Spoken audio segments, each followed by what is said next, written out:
Mark, do you believe you'll be able to proceed without Mr. Ruby? Yes, I can proceed without him. Okay. Well, I need to run through the hearing script. So if you'd like, I can get through that while you continue to try and make contact with him. If at any point he tries to join, I will let him in. But I certainly understand with the delay here why he may have needed to drop off. So I appreciate your patience. And again, if you need more time for him to join, I'm happy to wait. But otherwise, we can get started, I think. Yeah, I think we proceed without him. Okay, great. So this is the June 14th, 2023 session of the Zoning Hearing Examiner docket. The case before us today is case number ZH20230075. The purpose of this hearing is to allow applicants and opposing parties to testify and to offer and refute evidence and testimony. This hearing will follow the rules found in the zoning code and the supplemental rules of the Zoning Hearing Examiner. All testimony and evidence that an applicant or any opposing party wishes to offer must be presented at this hearing.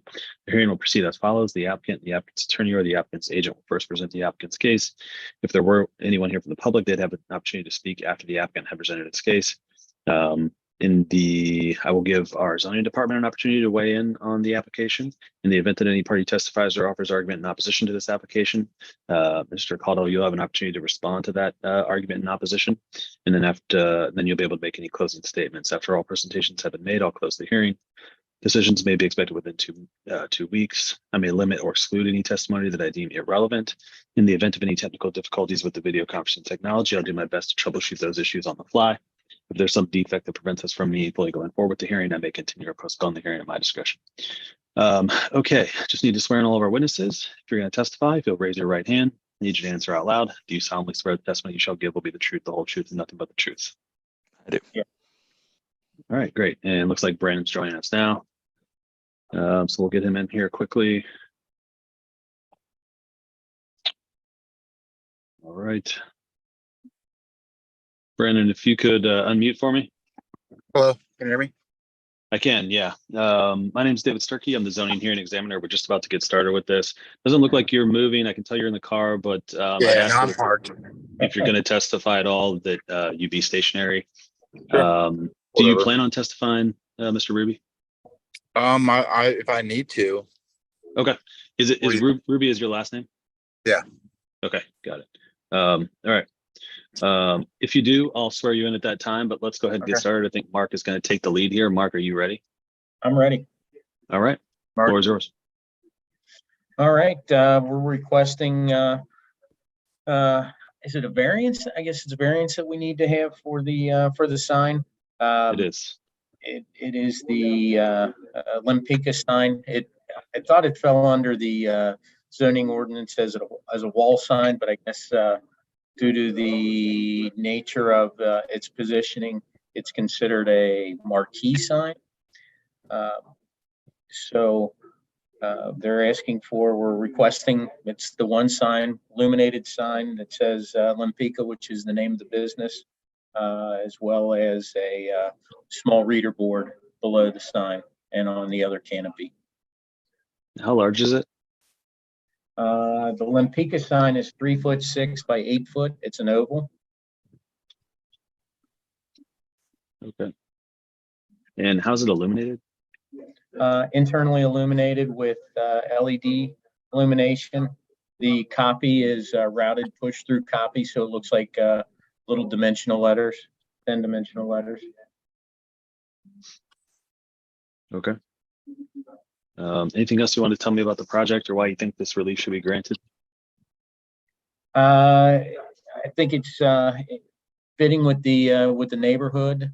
You've got the Aronoff Center right across the street with big marquees and big signs, big banners all over the place. This is relatively small in nature, and I think if it was mounted to the building, it would fall right within or even below the square footage limitations that are required. Mr. Ruby has two frontages, frontage on 7th as well as on Walnut. So I think we've got a lot of frontage and actually a pretty small square footage that we're asking for. Gotcha. Okay. And just so I'm clear, this is the location of the old restaurant? Correct. All right. All right. Thank you. Brandon, anything you wanted to add to that? No, can you hear me? Yeah, I can. Thanks. Yeah, basically, I agree with what Mark said. We think it fits in very much so with some of the other signage and canopies and marquees, if you will, that are in our surrounding area. It's very subtle. You know, it has a black background, so it doesn't stand out much. What is illuminated is not much at all. So, yeah, I think it'll be a nice addition to our event center. Gotcha. Okay. And yeah, so the proposed use is like a small event space. Yeah, it's event space meant for weddings, and whatnot for up to around 200 people or so. Gotcha. Okay. All right. Thanks, Mr. Ruby. Thank you. Matt, can you just for the record explain what the why the variance is necessary? Sure. So the zoning code has more specific requirements for signs in the downtown development district. And those are broken down by sign type. And marquee signs are only allowed if they're accessory to a large scale recreation and entertainment use, hotel, or convention center.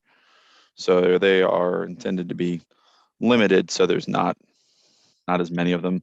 I mean, there's a history of marquee signs being very large.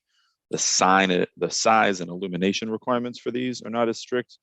The design is up to the zoning administrator, but potentially you could have a marquee sign that's larger or brighter, and that might be appropriate for a theater or convention center, but not necessarily appropriate for every business.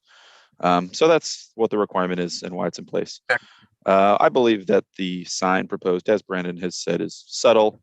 The illumination is just it's a classy push-through letter with a black background. It's not an electronic message center, something that'd be bright or flashy. It's just the letter board. I think it would fit in nicely with the historic context. Size is modest and comparable to other similar types of signs that you would see in the area.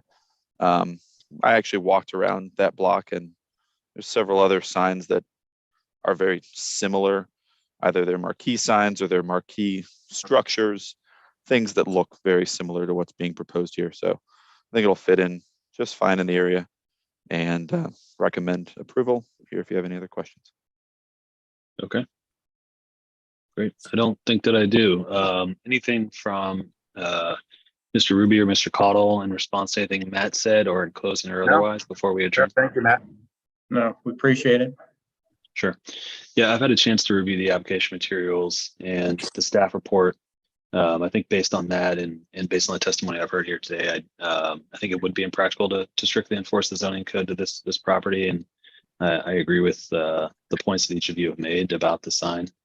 And so I'm going to approve the application. I need to formalize that approval in a written decision. That typically takes about 2 weeks. I think that's realistic based on the queue of cases I have right now. As soon as I finish that, I put it into a PDF. I email it to everybody who's in the hearing here today. So you all have a copy of it really just moments after it's complete.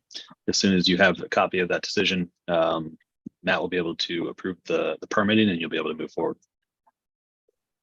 Okay, thanks. So there's no way to install before that process with a verbal agreement? There's not that I know We of. have a grand opening coming up. We would have liked to try to hit, but we understood it was going to be really close now that we had to go through the variance. So do you know whether this is the only thing that's preventing the permitting at this point? Mark, can you answer that? I believe it's the only thing we have. We have sealed drawings submitted for all the pieces. So this is the only thing that I'm aware of that's holding it up. Yeah. So to the extent that that is true, and this is the only thing that's holding it up, when is the grand opening? Hold your breath, Mark, but next Friday. Next Friday? Actually, technically next Thursday. Gotcha. How long do you think it'll take to install this sign? Mark, are you going to be able to is it ready to go, or is this an option for us or no? I think that we could get the sign up by next Thursday. Would take, Okay.